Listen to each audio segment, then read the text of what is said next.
Do you see lines on rocks like these at your home, farm, or if it's even a case that you're hiking?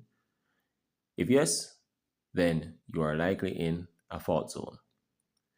These lines are what we call silicon sides, polished, striated, or grooved rock surfaces formed by frictional sliding along fault planes or shear fractures.